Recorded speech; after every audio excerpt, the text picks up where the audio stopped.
Mines మీద ఇచ్చారు ఆయన పాపం శ్వేతపత్రం చంద్రబాబు నాయుడు గారు.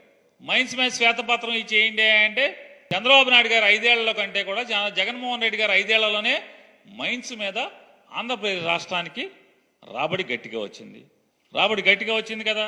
ఎవరు సమర్థవంతమైన ముఖ్యమంత్రి? అనుభవం ఉన్నటువంటి 40 ఏళ్ళ ఇండస్ట్రీ, 14 ఏళ్ళ అనుభవం ఉన్న మీరు సమర్థమైన ముఖ్యమంత్రి. కానీ మైన్స్లో మీకంటే 2-3 రెట్లు ఎక్కువ ఆంధ్రప్రదేశ్ రాష్ట్ర ప్రభుత్వానికి ఆదాయం ఎక్కువ వనకూర్చినటువంటి జగన్మోహన్ రెడ్డి సమర్థుడైన ముఖ్యమంత్రి. ఎవరు సమర్థుడు?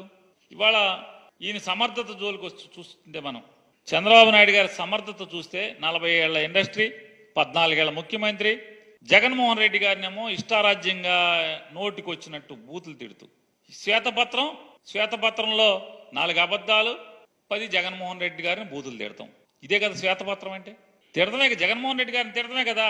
ఒక పుడింగి మాట్లాడుతున్నాడు పేరు నాని. జగన్మోహన్ రెడ్డి రాసిచ్చినటువంటి స్క్రిప్ట్ శ్వేతపత్రాల గురించి మాట్లాడుతున్నారు. శ్వేతపత్రం అంటే ఏంటో జగన్మోహన్ రెడ్డికి తెలుసా?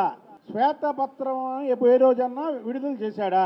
ఎందుకంటే జగన్మోహన్ రెడ్డి ప్రజల ధనాన్ని దోచుకుని దొంగ కాబట్టికి ప్రజలకి లెక్కలు చెప్పడం ఏమి చూపించడు.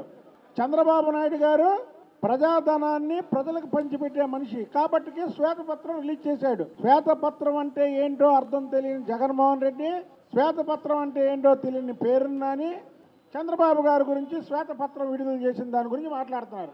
జగన్మోహన్ రెడ్డి పోలవరం ఎన్నిసార్లు వెళ్ళాడు ముఖ్యమంత్రిగా ఉన్న కాలంలో? చంద్రబాబు నాయుడు గారు పోలవరాన్ని సందర్శిస్తే తప్ప?